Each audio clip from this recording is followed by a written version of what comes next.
means that you break it down and you don't understand the concept that you are even greater than all of that which came before. Now the key is that what we're dealing with here is this. When we're talking about understanding chaos, how can you put a name on this? It is that cannot be named. So therefore, the white boy understands that you get into the cultural argument on the different variations of what you want to call yourself and what you want to be as, and what you want to worship. I only want to study this one discipline. Well, the white boy realized, he said, hell, I didn't come from none of that. And ain't nothing on the doggone earth I invented.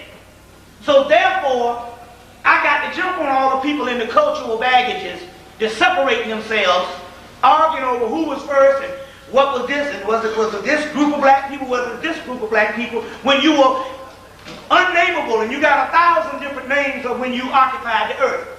So by him understanding, by him being an outsider, he studies it all. And that's how the melanin works. Soon as you just say, well, I just only study Egyptian. What the fuck is that?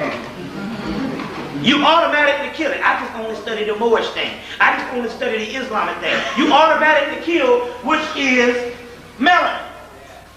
So what it is melanin is a multidimensional type of energy. So therefore, the ancients knew that they would show you multidimensional types of deities for you to understand that it's not just this one deity. And what I mean by that is, the melanin is one. But just as it is one, it is not just one concept. It has different attributes. So therefore, to understand a multi-deity panel, what you call a pantheon, or you call polytheistic, is the great way the melanin works. To understand the different mythological stories is the way the melanin works. To shut it down and to start worshiping and to start saying, hey, it's all about being humble and being submissive in these particular, what you call organized religions. If you shut it down like that, you don't learn anything and you become stagnant. So therefore, these work better, the melanin work better on a multi-deity principle. You get what I'm talking about? Which means that you got to put all of it together and you got to study it all. Case in point. One of the keys which makes melanin function even better is dance. Now what the European has done recently is he has come in and he has studied that every time you used to dance and get down, some of them would get sick. Yes. On the other hand, you used to heal yourself by dancing and getting down, and this was a system that you used to have. Okay, now. So basically what he has done now is he has modified the music to even your rap music now has a slow tempo. You can't really dance to it. So you can't really release the energy. It's laid back. So you only got two kinds of music. Dance music and slow music. And the slow music is one of the really bad slow music. It's not the slow music of the 70s. With different range of orchestration. It's just a boom, tick, boom, tick. Which there is no music at all to catch on to. And it has a synthesized dry sound to it. As well as the rap not being music at all because it's a bunch of just cut up old albums from the 70s. Which destroys melanin.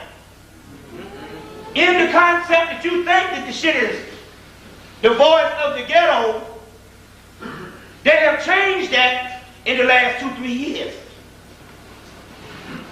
The only reason why you don't think so is because you're used to the shit. And you just get used to hearing something, that's all you got. But anyway, you used to dance, and the dancing would get in touch with the multi-deities or the multi-system of the brain. Now let me explain something to you here. You can understand this particular information. Dance is the most direct form of expression. For many native people, it is the direct access access to the gods, or in this case, the deities. Because it's like the sister said that the word God actually it's a German deity with blue eyes and blonde hair. So we will say Netta, Neteru, Nephilim, deities. There's several names. You see what I'm saying? On what we would actually call them. Even the Titans. The Australian Aborigines, for example, enter into dream time through dance. This is the time in which the deities have lived and still live.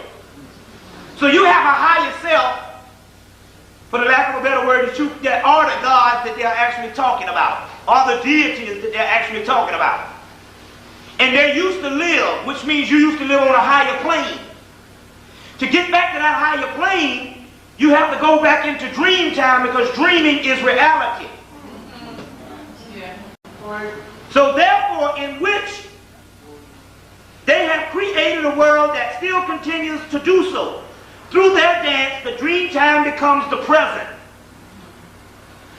In dance, they experience the power of the spirit and ancestors. And in their movements, they reenact the deeds of these particular deities of which the myth of dream times tell. So what we're saying here is, they have come in and they have destroyed basically dance music. Whereas everybody is hip-hopping, but nobody is releasing the energy to get in touch with your multi-archetypal God self through the dance. The dance is the only time when black people could do a movement that is not calculated by science. Because there is no science to calculate some motherfucker going down a Soul Train line that'll do a movement that ain't nobody seen before, and he can't duplicate. You see? So we're talking about, that's what melanin is. How can you put a name on dance? It just is. So on the other hand, it's the same thing when you're dealing with the deity system. The deity system has got to be multi-dimensional. So we just didn't have one God, Allah, that we bow down to.